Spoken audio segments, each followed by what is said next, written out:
ஆளுநரால் ஒப்புதல் அளிக்காத 10 மசோதாக்களுக்கும் ஒப்புதல் வழங்கப்பட்டதாகவே கருதப்படும் என்று திமுக அமைப்புச் செயலாளர் RS பாரதி தெரிவித்துள்ளார். அண்ணா அறிவாலயத்தில் செய்தியாளர்களுக்கு பேட்டியளித்த அவர், ஆளுநரின் செயல்பாடுகள் உச்சநீதிமன்றத்தை அவமதிக்கும் வகையில் இருப்பதாக தெரிவித்தார். பாஜக அல்லாத கட்சிகள் ஆளும் மாநிலங்களில் இனி ஆளுநரை வைத்து போட்டி அரசை நடத்த முடியாது என்றும் அவர் தெரிவித்தார். அவரால் ஒப்புதல் அளிக்கப்படாத 10 மசோதாக்களுக்கும்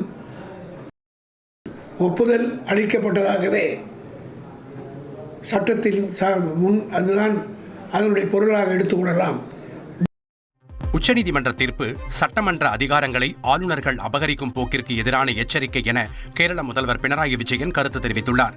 கூட்டாட்சி அமைப்பையும் சட்டமன்ற ஜனநாயக உரிமைகளையும் நிலைநிறுத்தும் வகையில் தீர்ப்பு உள்ளதாக தெரிவித்த அவர், மசோதாக்களை நிறைவேற்றுவதற்கான காலக்கெடுவை நிர்ணயிப்பதை சுட்டிக்காட்டியுள்ளதாகவும் கூறியுள்ளார். இந்த தீர்ப்பு ஜனநாயகத்திற்கு கிடைத்த வெற்றி எனவும் குறிப்பிட்டுள்ளார். கேரள சட்டமன்றத்தால் நிறைவேற்றப்பட்ட மசோதாக்கள் 23 மாதங்கள் வரை கிடப்பில் போடப்பட்டுள்ளதற்கு எதிராக கேரள அரசு சட்ட போராட்டத்தில் ஈடுபட்டுள்ளதையும் குறிப்பிட்டுள்ளார். செய்திகளை உடனுக்குடன் தெரிந்து கொள்ள உடனே சப்ஸ்கிரைப் பண்ணுங்க.